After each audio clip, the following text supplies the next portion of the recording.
If God is all-powerful and in control, why does evil exist? Why do natural disasters happen, or why do disabilities occur? One of the most enduring and significant objections to the existence of God has been the experience of what we might describe as evil and suffering in the world. The traditional Christian understanding and description of God is that he is a personal being of good who transcends time and space and is beyond the created realm, who is omniscient, omnipresent, and all-powerful. But when we look around us, we see a world that for some people does not appear to represent such a creative being at all. Those who wish to dispute the existence of God have used the presence of evil of various kinds as a means of creating logical arguments to support their disbelief. The basic form of the argument against the existence of God from the presence of evil proceeds as follows. 1. If God exists, then he is omniscient, omnipotent, and perfectly good. 2. If God were omniscient, omnipotent, and perfectly good, then the world would not contain evil. 3. The world does contain evil. Therefore, according to this argument, it is not the case that God exists. This is certainly a logical argument. I mean that it hangs together coherently, and each of the premises, if true, would lead to the conclusion that there is no God. But as a Christian, I want to object to and indeed reject the second premise, that if God were omniscient, omnipotent, and perfectly good, then the world would not contain evil. And I want to unpack the third premise and consider what we actually mean by evil. We can begin with this, thinking about what we mean by evil. We surely mean several different things, and it will be necessary to ask what each of these different meanings imply for the existence of God. It will also be necessary to ask what Orthodox Christianity says about these different uses of the word evil, since we are not engaging in apologetics on behalf of a vague deism, but on behalf of the Christian and especially the Orthodox Christian understanding of God. In the English language, the word evil originally meant defective from either a moral or a material sense. A pair of shoes might have been made evilly if they fell apart when they were worn. But someone who stole the shoes was also doing evil. A little later, the word bad tended to be used for some material defect, while the word evil tended to be restricted to the sense of a moral defect. It is interesting that in English language, the word good is still the opposite of both of these meanings. The fact that the word evil has been used for both moral and material defect certainly introduces an element of confusion when we want to reflect on the possibility of the existence of God and of evil. I will briefly consider these different uses and then examine the arguments made using them in a little more detail. In the first case, we mean by evil that moral rejection of good which is made possible by the presence and experience of free will in each of us. This false use of our free will is called sin within the Christian tradition. Whether a particular society recognizes any particular false uses of the free will as sin is secondary to the fact that to choose other than God, to choose other than good, is to choose evil. If someone sets out to steal a car in a local supermarket car park, then they perpetrate a moral evil. Indeed, from a Christian point of view, having determined that they will steal a car and set out to do so, they have already committed evil. Our Lord Jesus Christ says in Matthew chapter 5, verses 27 and 28, "You have heard that it was said, You shall not commit adultery. But I tell you that anyone who looks at a woman lustfully has already committed adultery with her in his heart. Evil is especially, therefore, a matter of the heart. It is to do with the use of the will to choose that which is not God and which is not good, to choose death rather than life.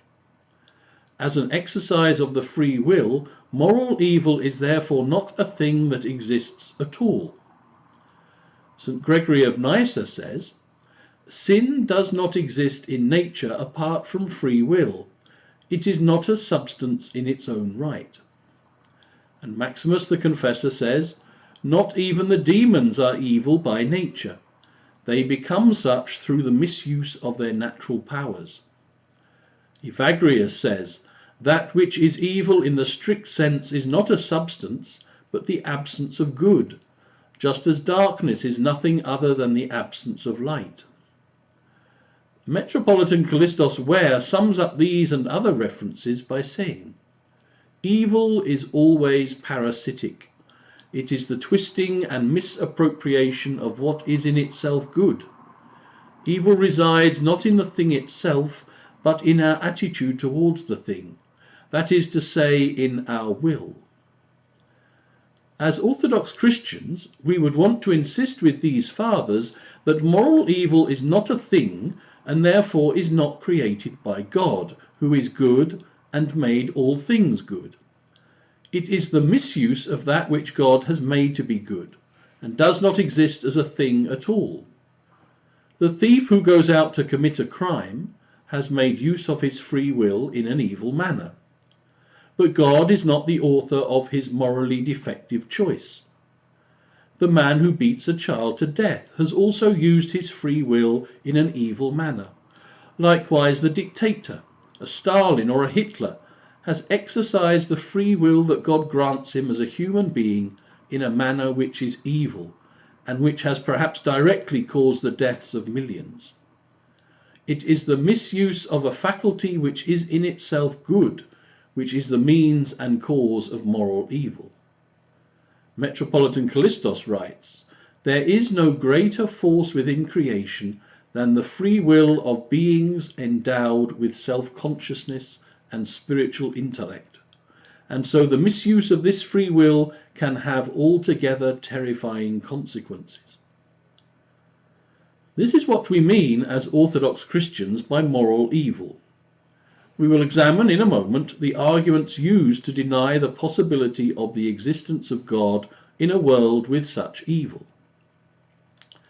In the second case, we mean by evil those circumstances which come about through the exercise of free will and which might cause us or some others to experience harm of various kinds. If I come out of my house and discover that my car has been stolen, then I suffer the consequences of the moral evil of the thief who has just stolen it. If I am walking home one evening and I am assaulted by a gang of youths, then I have also suffered the consequences of the moral evil of those who have beaten me up. Much of the evil and the suffering in the world is of this nature. It is caused by the evil choices of others. The news is filled with the recent and tragic crash of an airline into the French Alps, but it seems that the co-pilot had deliberately chosen to lock the pilot out of the cabin and plunge the plane into the ground, killing all those on board. It appears not to have been an accident without any cause, but to have taken place due to the actions of people with free will. We might consider a great many such situations. In 1995, the deliberate actions of an employee of the Barings Bank, a 300-year-old financial institution in London, led to the collapse of the bank and hardship for many. He had lost £827 million in various gambles with the bank's funds, and this proved more than the bank could sustain. The exercise of his free will led to harm and suffering for many others who had not been complicit in his evil. The country of Zimbabwe used to be one of the richest in Africa. and now it is one of the poorest. What is the reason for the suffering of so many people who are without basic services such as medical care, education, and who are even facing malnutrition? In 1960, the GDP per person was about 60% of the world average. Now it is about 8% of the world average, and Zimbabwe is the 27th poorest country in the world. What has happened? Who is to blame? It is complicated, but it certainly relates to the choices made by some of those who have been in positions of power over the last 50 years. The use of their free will has created circumstances in which a relatively wealthy nation has become relatively poor. The poverty experienced by so many people in Zimbabwe is not created by God, nor is it accidental or due to chance. It is caused by the choices made by others. It seems to me that this second form of evil is also rooted in the exercise of the free will which is present in all human beings. A third form of what is often called evil is found in the very nature of the material world around us. When the natural world operates in a manner which causes harm, then it is often considered evil, and God is often blamed for constructing it in such a way. When there is a storm and houses are blown over, and people are injured or even killed, then this is considered evil. When there are heavy rains and homes are flooded, this is often considered evil. When a volcano erupts, this is considered an evil circumstance. It seems that we can lay the blame for these natural disasters firmly in the hands of God. We even call the worst sorts of calamities acts of God, and insurance companies are careful to exclude them from their liability.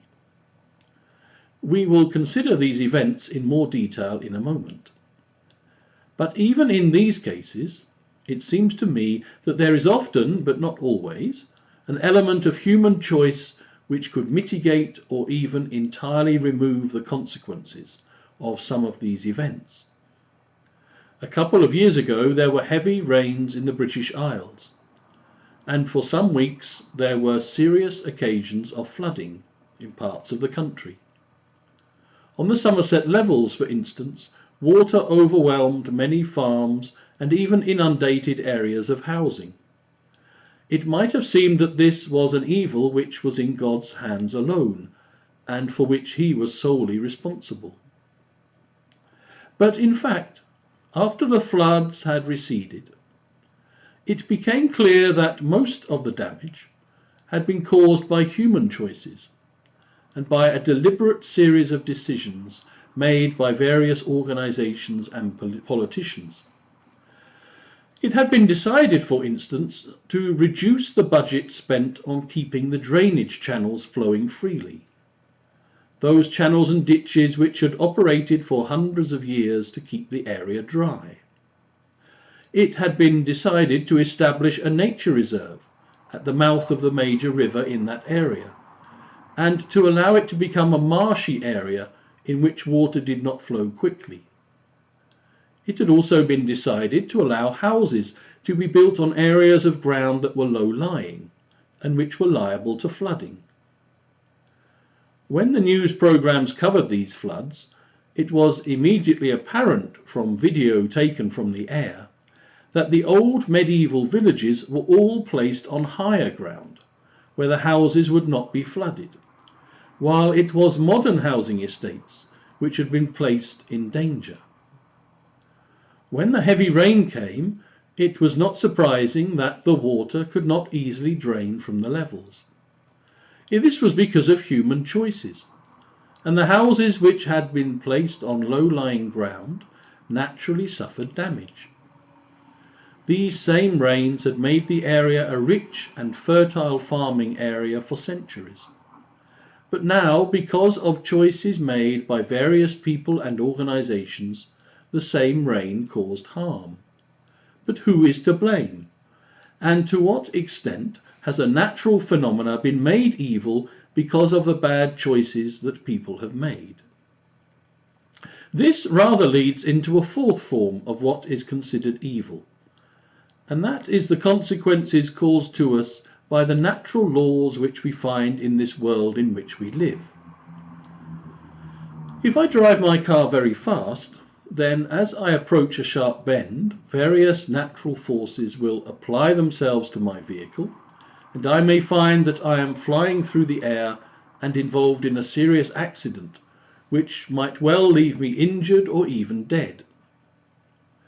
Though we may not be able to describe all of these forces in a formal and scientific manner, nevertheless, anyone who has managed to pass their driving test in the UK will be aware that it takes a certain amount of time to brake safely, that if we travel around a bend too fast, we will not be able to stay on the road, or that if the road is wet or icy, then our tyres will grip the road surface less tightly. If we choose to ignore these natural laws, then there are consequences which will be due to our willfulness or to the presence of the laws themselves. Is the fault our own, or can we blame God? If I have a spaceship and launch myself towards the sun, then it is the case, according to the natural processes operating in this world, that the temperature of my spacecraft will increase and eventually it will be destroyed, burnt up into a cinder, and me with it. Likewise, if I dive down to the watery depths, various natural processes will cause gases absorbed in my body to be released as dangerous bubbles if I ascend too quickly. This process is well known by those who dive to any great depths, and it requires them to come to the surface very slowly to avoid getting the potentially fatal condition of the bends. What shall we say? Are these natural processes evil in themselves? To a great extent, most of them are neutral and a force for good in many circumstances. The fire that is warming my home in the winter, by converting fuel to energy and heat, will cause me harm if I place my hand into the flames. Much of the harm and suffering experienced in the world is of this character. We cannot easily, it seems to me, consider it absolutely evil. Rather, it is the human interaction with various processes in nature which can lead to both benefit and harm. It is good that gravity causes us to be attached to this earth on which we live. Otherwise, no one would enter the Olympic high jump event. Every competitor would find themselves launched into space. But it is that same useful force of gravity which causes a person walking too close to a cliff edge to fall to their death. In itself, it is surely not reasonable to consider that all of the forces of nature, when they act in a way that harms us, are a deliberate evil that could prevent us believing in a good and powerful God. But we will return to this type of evil also. Finally, there is the suffering, the evil, which is experienced as illness and sickness and as bodily pain, perhaps over many years. It is especially this form of evil which leads people to emotionally insist that they hate the God who allows such suffering, even while they deny that he exists. Much of this personally experienced suffering is indeed distressing. But as we look around the world, we also see that much of the ill health and the physical and mental suffering which is being endured is also not without some human causation. Not all such suffering by any means, but a significant proportion. If I took up smoking cigarettes, I would expose myself to about 3 times an increased risk of death compared to someone who never smoked. Likewise, I would be likely to reduce my life expectancy by 10 years. These are according to US government figures. Again, if I became even more overweight than I am, then I would expose myself to increased risks of heart disease, to diabetes, and to having a stroke. All of these eventualities would be distressing for my family if they occurred. But to what extent should I consider myself partially responsible if I adopted an unhealthy lifestyle. We may reasonably blame various aspects of modern society with increasing the risk to our health, but this merely shifts the blame elsewhere. It does not excuse human agency. If the food we eat is part of the cause of obesity, then there are humans who are deciding what ingredients to serve us, and to some extent we are also choosing what we eat. We have become sedentary. We have adopted a highly processed diet. All of these have increased the risks to our health. Outside of the developed world, there are other issues. There are hundreds of millions of people facing malnutrition and the presence of endemic diseases such as malaria. Yet it costs only £3 to purchase a malaria net, and it would be relatively simple to establish a malaria net production facility in every country where malaria was a problem, and to establish it on a sustainable basis so that it did not need constant Western support. Why are people dying of malaria in the world? There were an estimated 584,000 deaths from malaria worldwide in 2013. It is not impossible to identify the breeding places of malaria-bearing mosquitoes either. In the West, a marshy mosquito-ridden area would be drained so that the mosquitoes and the risk of malaria were removed. So we know that it is possible for malaria to be eliminated. Fortunately, such work is being funded by Bill Gates, among others, to share expertise so that those countries facing the greatest threat from malaria can adopt strategies that will lead to a reduction in risk and to the future elimination of the disease. But this illustrates that in fact the suffering caused by malaria and other such diseases is not an act of God, but is also subject to human choice and agency. Even in a wealthy economy such as India, it is a fact that 600 million people have no sanitation, and 300 million people have no access to clean water. Yet India has a space industry. It has one of the largest armed forces and military expenditures in the world, and it has nuclear energy and nuclear weapons. Whose fault is it that so many are at risk from deadly diseases through the lack of sanitation and clean water in such an advanced society and economy? Is it a given, just something that God has created? Or are there human decisions and agencies behind such a contrast of the complete poverty experienced by some and the wealth enjoyed by others in just this one country? Now, it might be said that much suffering is not of this character.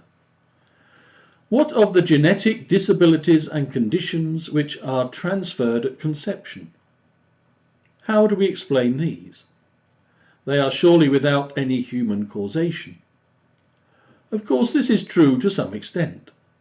We are not yet able to understand the complexity of our genetic makeup so that we can foresee all of the physical and mental consequences that might face our descendants. But in fact, the illness and weaknesses and tragedies that many of us face are in fact hidden in the genetic structure of our being, a structure that we have received from others who hide those same weaknesses. We know that our genetic structure is damaged by our environment. A recent study found that the genetic material passed on from older males tended to be more damaged than that from younger males. This means that the later in life that we have children, the more likely it is that the genetic material making up our children will have some environmental damage. But there is also a link between the integrity of this genetic material and the diet and lifestyle of fathers. Smoking, for instance, harms both the genetic material used in the creation of a new life and makes it harder for that new life to be sustained. In the UK, we also know that there has been a very greatly increased incidence of congenital illness among some migrant communities, in which marriage of cousins has taken place over many generations. In the wider population, the National Health Service estimates a risk of about 2.5% of such illness, but each incidence of a cousin marriage increases this risk to more than 10%. Such risks are well known, but certain cultures choose to ignore the risks.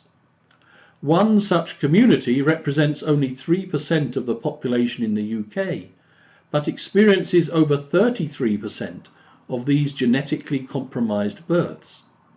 Whose fault is this? Shall we blame God, or shall we place some of the responsibility on the shoulders of those who perpetuate such cultural practices that cause these disabilities? This is then a fifth form of what might be called evil, and which might be used as a justification for rejecting the possibility of the existence of God. I would like us to consider these 5 different types of evil, or forms of suffering, and use them in the argument against the existence of God, which I presented at the beginning. Let me remind ourselves of its general form. 1. If God exists, then he is omniscient, omnipotent, and perfectly good. 2. If God were omniscient, omnipotent, and perfectly good, then the world would contain no evil. 3. The world does contain evil. Therefore, according to this argument, God cannot exist. What does this argument mean if we consider the first form of evil, that of the moral evil of rejecting God and the good in the heart of man and acting upon that rejection? We have to ask what sort of world could be possible in which such evil was impossible. That God is all-powerful does not mean that he can do those things which are logically impossible. He cannot make a square circle, for instance, or make 2 + 2 = 5. He cannot make himself cease to exist. And in the case of creating human beings endowed with free will and able to choose God or to reject him, it does not seem possible to me that such free will is compatible with any world in which that free will is constrained, so that only God and the good can be chosen. It then becomes the logical absurdity of a free will that is neither free nor a faculty of will at all. Here is what C.S. Lewis says. His omnipotence means power to do all that is intrinsically possible, not to do the intrinsically impossible. You may attribute miracles to him, but not nonsense. There is no limit to his power. If you choose to say God can give a creature free will and at the same time withhold free will from it, you have not succeeded in saying anything about God. Meaningless combinations of words do not suddenly acquire meaning simply because we prefix to them the 2 other words, God can. It remains true that all things are possible with God. The intrinsic impossibilities are not things but non-entities. It is no more possible for God than for the weakest of his creatures to carry out both of 2 mutually exclusive alternatives, not because his power meets an obstacle, but because nonsense remains nonsense even when we talk it about God. If God wished to create a world in which human beings could freely enter into a relationship of love with him for our eternal benefit and blessing, then there must always be the possibility of not choosing God and the good. Otherwise, there is no choice at all. When I commit evil, whose fault is it? It is certainly my own. This is why we have a legal system that attributes criminal fault to those who have been engaged in criminal activity. We are expected to take responsibility for our actions. Even in school or at university, we must sit examinations ourselves. We cannot send someone who has done the necessary revision to sit the test for us. And in our employment, when it comes to an annual appraisal, we will not get far if we insist that our failure to do any of the things we had been required to do was the fault of God, who had given us a free will to choose to ignore our duties and responsibilities. What is better? A world in which human beings have free will and so may choose God and the good, even while they may also choose to reject God and the good, or a world in which there was no possibility of choice at all? The second one might well be free of the sort of moral evil we are considering, but it would also be free of any humanity. All that would remain would be a world of organic robots or puppets. It seems to me that to be human is to be agents with a freedom of will, and to have a freedom of will requires the possibility in this world of the presence of moral evil. To object to this freedom of will is to propose the elimination of humanity itself. Now, some have suggested that a world could be imagined in which only those human beings who always chose God and the good were created. But in all of human existence there has never been such a one who autonomously and universally chose God and the good, unless we consider the Blessed Virgin Mary and Theotokos, but I would suggest that she was granted a singular grace. I know that no one I have ever known, and certainly not myself, has ever lived even a day without committing some moral fault, whether knowingly or unknowingly. And it seems to me that God does not create from nothing each individual human person who is born into the world, but he already uses the natural processes he has established for the fruitfulness of mankind. Therefore, it would seem to me that to suggest he should have individually created only those few humans who would always choose God and the good is neither consistent with our experience nor consistent with that sense that God generously offers to all, to the great mass of mankind whom he loves, that possibility of choosing life, even after having made many mistakes and perpetrating all manner of moral evil ourselves. But there is also an objection raised that when we see a crime being committed, especially a violent one, we will expect someone to boldly step in and prevent evil taking place. It is said that if this is what is expected of human beings, then why should we not expect God to also step in and intervene? The problem with this view is that we tend to think that only serious evil should be interrupted by God, and that nothing we do ourselves is that morally reprehensible. Let us imagine that all thieves could be prevented by God from stealing. How would this happen? If they were unable to think about stealing, then they would essentially become unthinking robots. If they were unable to act, then it would moderate the moral evil, but would not remove it, since evil exists especially in the will.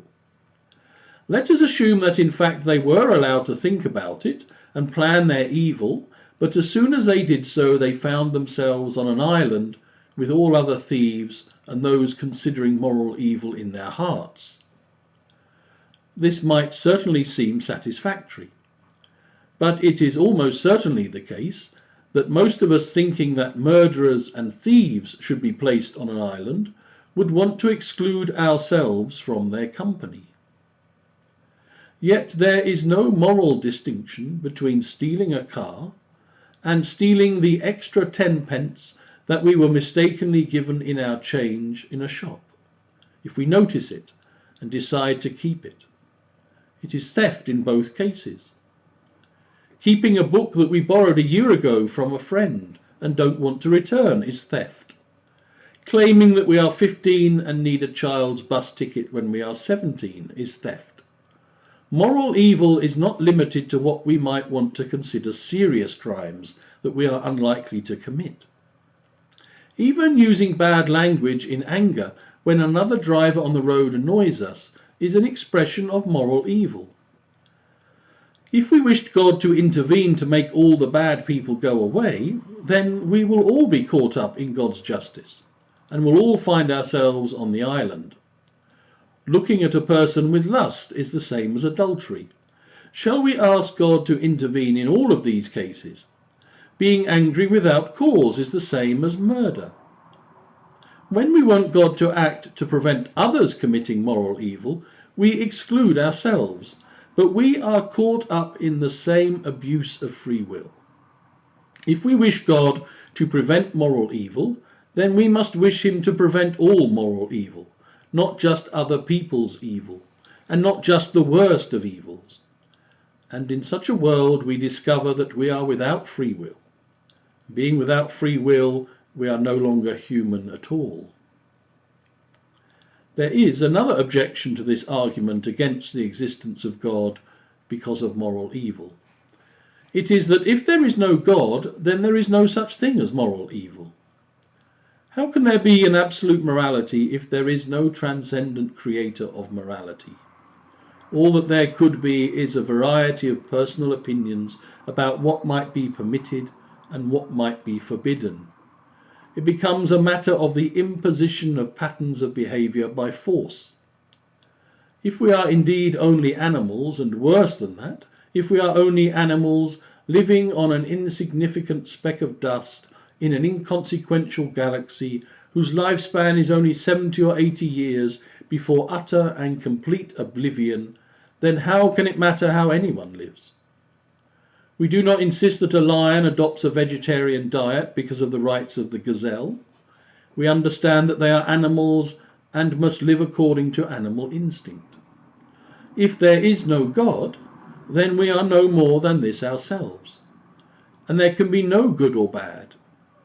Why is it good to feed a hungry person in another continent? Who says it is good? What if I think it is bad? Who can tell me that I am wrong? Indeed, who has the right to tell me what I can do or think, apart from by the exercise of power? So if there is no God, then we cannot even speak about moral evil in the world.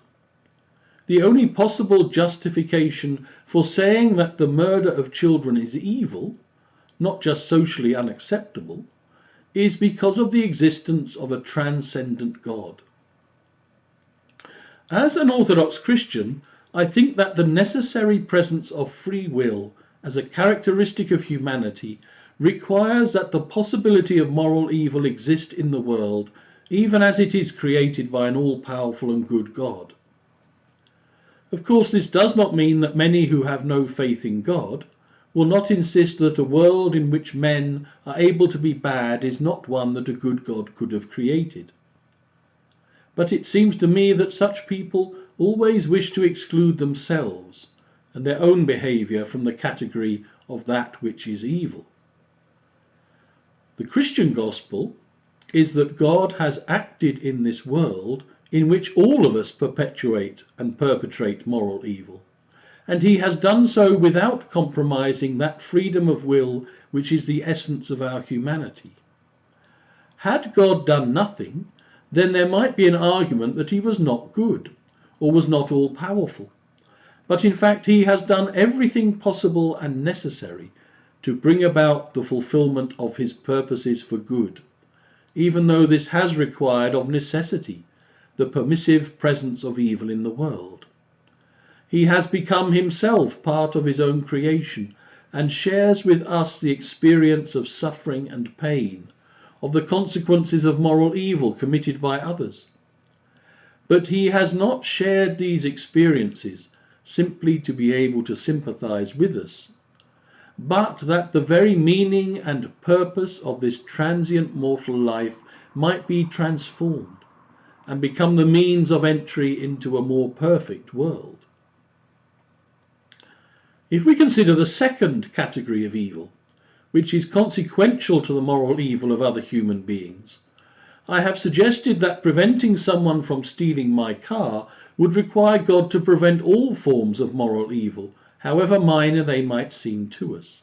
and so would entirely undermine the possibility of free will, and therefore our own humanity. I would not be pleased if my car was stolen, and I might wish the criminal to be caught by the police and face justice. But I do not believe I can demand that the entire world be remodeled so that my car could never be stolen. This could, of course, be ensured by removing free will, which I've already suggested would also remove our humanity and make us robots or puppets. But it could also be ensured, some have said, by providing one world for every person that God has made. This would be possible for an all-powerful God, but I think that it would also remove something essential to our humanity and to our reflecting that divine community which is found in the Holy Trinity itself. God is, from all eternity and outside of time and space, a community of Father, Son, and Holy Spirit in one essence, and our humanity reflects this in that we are also made for community. It is certainly true that living with others exposes us to their moral evil, and our own moral evil affects others also. But there is also good in the world, and the choices for God and for good which we make in the community are also part of the evidence we must submit to this argument. It is true that the actions of people cause harm to others, but it is also true that the actions of people cause great benefit. America is often criticized for some of its involvement in various parts of the world that seem to represent evil.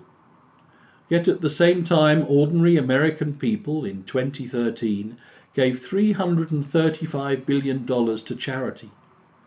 That is a very large amount of money being contributed by ordinary people to support those in need in various ways. I think that such statistics must always be used together with those which point to the consequences of moral evil in the world. If it is necessary, as it seems to me, that the possibility of moral evil be allowed, so that humanity can exercise free will and truly choose God and the good, then we must recognize that very often men and women do exactly that. The world is not unremittingly filled with moral evil, and the presence of moral goodness, together with the necessity of permitting moral evil, seems to me to be evidence for the existence of God, a God who is all-powerful and good, but wishes to allow human beings the free exercise of their free will. Now, some people will accept that to be human means that we need to have a freedom of will. But they will insist that the natural disasters which plague the world are such that if there is a God, then he cannot be all-powerful, since he allows them, or is not good for the same reason. But what would it mean for the natural processes of the universe to be such that they could never cause any harm? What would this mean for human responsibility? And without any responsibility, what would happen to that moral development which God desires in each one of us? Is it possible for us to become properly human if there are no consequences to our actions, if we are not required to be responsible for our choices, and if there is no possibility of being required to endure a variety of difficult circumstances? Once again, it is easy to imagine that we are only speaking about earthquakes and volcanic eruptions.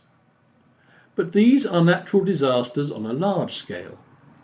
What about a flood that overwhelmed only one isolated farmhouse? If we are demanding that God not allow any natural disasters, then we must also be concerned about this one family tragedy, where the waters rose during the night, surrounded the house, and took away the lives of those caught within. What changes to the natural laws would be required to prevent such a disaster on both the smallest and the greatest scale? It seems to me that it would require the world to be turned into a magical place where there were no laws of nature and where nothing could be relied upon. If we are concerned about the effects of the greatest storms and hurricanes, then we must also be concerned about the local effects of a strong wind that brings down an old tree so that it falls on a child who is killed. Yet the tree falls as a result of universal laws of nature and not as a result of a malicious and deliberate action of God. All of the disasters we can imagine are tragedies on a large and small scale. But it does not seem to me that changing the laws of nature in a constantly flexible manner is a coherent demand to make of God. Should we suggest that a tree will fall down unless there is a child under it, in which case it will not fall down? Shall we suggest that a flooded river will always leave areas of dry land if there is a person occupying it? How would it be possible to understand how the universe acts, and under which constant laws and forces, if in fact these are constantly in flux to prevent any harm coming to any person? And we surely cannot limit the harm caused to the physical. The farmer whose land is flooded will suffer financial harm, but to demand that a good and all-powerful God would never allow this means that in fact we are insisting that a river into which more and more water falls as rain will never overflow its banks, something which is incomprehensible in our understanding of the world. Or we would insist on other absurdities, such as that the rain never fall in such quantities at the head of the river to prevent a house being flooded there, but still be available in great quantities to water the fertile farmland at the mouth of the valley. It seems to me that the natural state of the world is not a challenge to God's goodness, but an opportunity for our own experience of God's faithfulness. And he is faithful not by taking away any possibility of suffering, but by sustaining us himself and with others through various forms of suffering. I wrote a paper some time ago based on research into an account of a major plague in an area of Syria more than 1400 years ago. The civil community there was nominally Christian, and there was a great inequality between the rich and the poor. But when the plague came, although at first it intensified some of these divisions, yet very quickly it became an opportunity for the expression of a greater commitment to Christ and to those who were suffering. The rich began to open their homes as hospitals for the poor and the sick, and many of them repented of their past behavior, understanding that in some sense the plague was a judgment upon them. I wrote in this paper that I did not think it was ever appropriate for it to be said of a group of people, "You are being judged by God." But it did seem to me that those who were and are in the midst of such situations may reflect on their attitudes and way of life and come to a personal sense that this moment of suffering is allowed by God for their salvation. This is how I understand natural disasters in the world. They are not evidence that God does not care, but they are a necessary and painful means of moral growth. There are no major earthquakes in the UK. There are no volcanoes. But when these take place in other countries, then they are an opportunity for even British people to express the quality and character of their hearts in offering sympathetic support. There are many other disasters of various kinds which afflict people even here in Britain. They can include floods and fires, but also personal disasters such as unemployment or bereavement. When we blame God for disasters, what is usually meant, if unspoken, is that we want this world to be a heaven already where nothing disturbing can ever take place. but where we are still able to do whatever we want without any limitations being set by God. Such a world is not possible, because the exercise of free will introduces all manner of consequences for good and evil, and according to the Orthodox Christian understanding, it is through the difficult and complex experience of this mortal world that we are prepared by the choices we make now for the world to come. If we live in a world in which these are a given, then what matters most is how we respond to these circumstances in our own lives and in the lives of others. What matters in such a case is the perspective we have on the world. If we believe that this short life of 70 or 80 years is all that we experience, and if we expect it to be filled with happiness, then we will be disappointed. But if we understand it as a temporary and provisional opportunity to enter into union with a loving God, then all of the circumstances of our life become invitations to a greater experience of this God. But we also need to consider our own complicity in the effects of many natural disasters. The city of Los Angeles is built on a major earthquake fault line, and there will be another earthquake. Knowing this, who is responsible when the earthquake does occur and lives are lost? Likewise, when an earthquake and tsunami destroyed a nuclear power station in Japan, whose fault was it? It was hardly God's. There have been many earthquakes there. There will be many more. It was not unexpected. And being expected, those who designed and built it with insufficient safeguards are surely to blame for the harm it has caused, and not God. What would it mean to live in a world where the natural world could cause us no harm? And this introduces the fourth form of evil, which was more than natural disasters, but the very forces of nature itself. What would it mean to insist that God create a world where I could come to no harm if I put my hand into a fire, while the fire also remained burning hot and consumed the fuel I had placed into it?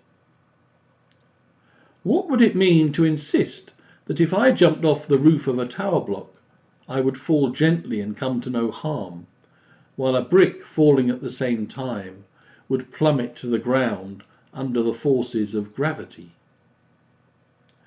It might be amusing to imagine that we lived in the world of the Matrix, where everything is essentially an illusion, and therefore subject to all manner of distortion. But God has chosen to place us in a world that requires some discipline and responsibility. A world where we and others will come to harm if we do not treat the laws of nature with respect. The question seems to me not to be so much why does a good God allow the forces of nature to cause harm, since I imagine that even those disputing the existence of God will appreciate the force of gravity working universally, but really is asking, why are we mortal? And more than that, is expressing that angry sense that there must be more to life than an indeterminate number of years of existence closed by death in a variety of manners. If we insist that God does not allow someone to burn their hand in a fire, what else should we demand of God? That we never break a bone? My wife has just broken one of her toes by walking into a suitcase in the night. She is uncomfortable and in pain, but this is what happens in our world. If we demand that God change the world so that we can never burn our hand or stub our toe, since these all entail suffering, then surely all pain must be subject to the same criticism, and all causes of pain prevented from operating on humans, while continuing to operate as expected in every other case. This would be to treat us as perpetual children, and we would never take responsibility for ourselves. It seems to me that the world God has created for the possibility of our salvation of necessity requires that human persons have free will, and that the forces of nature operate in a universal manner that requires us to act in accordance with them, and not have them change to suit our own irresponsibility or circumstances. This does not mean that there will be those who suffer harm and hurt. But though this is painful and distressing, especially when those we love are facing such suffering, nevertheless, as Christians, we insist that the Christian God, since this is the God we are arguing about, has not provided only this temporal and mortal experience for mankind, but offers the possibility of an eternal union with him in another world, where our choices now will provide for a blessedness without evil in the future. C.S. Lewis speaks about this when he says, "Try to exclude the possibility of suffering, which the order of nature and the existence of free wills involve, and you find that you have excluded life itself. When I consider the responses of the families of those recently martyred in Libya, of course they mourn and will miss the presence of their much-loved family members, and they remain the subjects of our prayers. But they have themselves publicly expressed that Christian hope in the life to come, which is only the fullness of the life in Christ we have begun to experience now. No one would wish for anyone to lose a loved one in such a way. But for the Christian, defending the existence of the Christian God, this is a necessary aspect of a consideration of evil in the world. We insist that this is not all there is to life, and since this is not all there is to life, then we do not despair when it comes to an end, for ourselves or for our loved ones. I want to speak about the argument that sickness and disease are a final argument against the existence of a good and all-powerful God. It is often these very personal experiences of suffering in our own bodies and in those of members of our families or among our friends which cause some people to doubt the existence of God. And even those who insist that God does not exist still seem to want to blame him when illness and disease strike them down. Such emotions are understandable, and we will consider what we might say to those expressing them in a moment. Many of us have stood at the bedside of a loved one who is in pain or is seriously ill. We have a tremendous sense of mortality in such moments, that we are such fragile creatures, and that so easily our life is brought to an end. It is easy for people to become very angry against even the God they do not believe in. But what they are angry about is the fact that we are mortal, and that all of us at one time or another, and in one way or another, will meet our own death, and our own mortal life will come to an end. What shall we say about sickness and suffering? It seems to me that from a philosophical point of view, we understand that this created universe is subject to the laws of nature, which mean that it is slowly running out of life and energy. Errors in the DNA we pass on to our children are accumulating. The environment in which we live is toxic to us. Though we live longer in the West because of improvements to medicine and nutrition, these benefits are still not experienced by most people in the world. We have adopted ways of living that are harmful to us, yet we wish to blame God for them all. I've already mentioned the harm caused to health by smoking, but I could include excessive alcohol consumption, promiscuous sexual activity, highly processed food, lack of exercise, lack of sleep, lack of stimulating hobbies and interests, loneliness and isolation, pollution, the universal use of pesticides. There are so many health consequences caused by the environment that humans have created. And in the world of the poor there are just as many negative causes of poor health, most of which could be resolved by deliberate human intervention. From an emotional point of view, we understand entirely when someone despairingly asks why God did not save their grandfather from death by lung cancer. But if we learn that he had smoked and drunk too much for most of his life, then from the point of view of reason and logic, we will understand that to a great extent he brought his illness on himself. We do not say this to the one who is sorrowing. But if we are considering the logical argument against God's existence, then we must raise the issue. How much of the suffering due to ill health in the world could be avoided by various human choices and actions? This does not mean that all such suffering could be explained or need be explained. Some cancer is caused by a genetic predisposition passed on from our ancestors and caused at some point by the fact that our genetic structure can be compromised. We are mortal. We will all of us die. This is the world that we have been born into. For the Orthodox Christian, we do not despair because we know that in the midst of our suffering, even if it seems without obvious cause, we find that God is present and is not absent. We worship a God who wept at the tomb of his friend Lazarus. God does not condone the scandal of death. Far from it. He has become man and has himself endured death, that he might rise again and raise us with him. More than that, those of us who are Christian know that sometimes God uses the pain and suffering we endure as a means, often the last means, of calling out to us. As C.S. Lewis says, we can ignore even pleasure, but pain insists upon being attended to. God whispers to us in our pleasures, speaks in our conscience, but shouts in our pains. It is his megaphone to rouse a deaf world.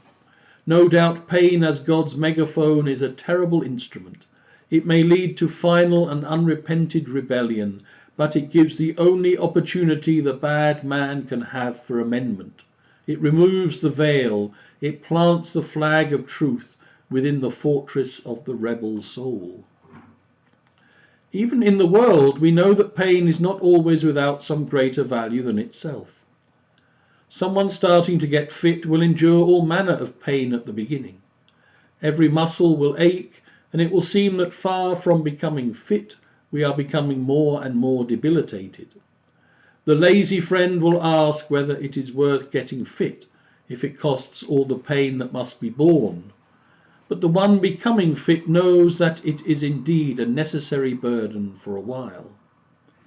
Even in the world, we know that there is much scope for compassion and generosity in sharing and supporting others in suffering, especially due to illness. Is it an accident that most of the first medical nurses were religious sisters? I mean nuns. Their selfless care of others was an expression of their own Christian faith.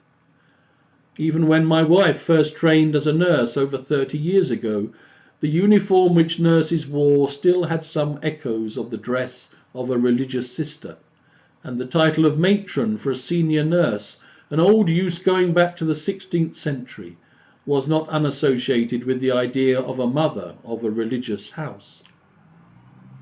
This is surely what is missing whenever the subject of pain and suffering is introduced as an argument against the existence for God. Let us consider all of the pain and suffering in the world by all means, and let us be honest in considering the cause of much of it. But we must not allow those who argue in such a way to dismiss all the evidence for good and for love which we find in the same mortal circumstances in which we find ourselves. I see this even on Facebook. As I was writing this paper, I saw someone asking for prayers because a member of their family had been hurt by a falling fridge. Do we immediately demand how God could allow this if he really exists? We might. But I noticed very quickly underneath such a distressing prayer request that within minutes there were tens and even hundreds of messages of love and goodwill, with prayers being promised. And this 100 represented hundreds more. We might remember a little while ago that a disabled man in Britain had been beaten up in the street and caused some bodily harm, as well as losing his wallet. This is again a distressing example of moral evil in the world. But a young woman suggested that people might want to donate a little money to help the man and restore what he had lost. And within a very short time, several hundred thousands of pounds had been donated by ordinary people to help him and to make his life a little more comfortable. We have to understand that a world in which there was no possibility of harm would also be a world in which there was no possibility of exercising such love and kindness. Is such a world one in which we could be recognizably human? I do not think so. Therefore, it seems to me, even though we cannot answer or justify every experience of evil, pain and suffering in the world, we can insist that a world in which there was no freedom of will, and therefore the possibility of evil, would not be one in which humanity could exist. And we can also insist that though the experience of pain and suffering is not good in itself at all, it can be the means of good. Without the presence of pain and suffering, there would be no need or opportunity for goodness, for love, for that sympathy which is also part of what it means to become human in the fullest sense. God has not excluded himself from our pain, still less does he enjoy it. In Christ he has become himself truly man and has suffered with us and for us. Therefore, as Christians, we have confidence to address him in the midst of our suffering, as one who has already manifested his love and care towards us and all men. Let me conclude this brief study with a few more words from C.S. Lewis, whose excellent book, The Problem of Pain, is worth consideration. He says, "The problem of reconciling human suffering with the existence of a God who loves is only insoluble so long as we attach a trivial meaning to the word love, and look on things as if man were the centre of them. Man is not the centre. God does not exist for the sake of man. Man does not exist for his own sake. Thou hast created all things, and for thy pleasure they are and were created. We were made not primarily that we may love God, though we were made for that too, but that God may love us, that we may become objects in which the divine love may rest, well pleased. Knowing that we are loved by God and created to be loved by God changes our perspective on all things, even the experience of evil, pain, and suffering."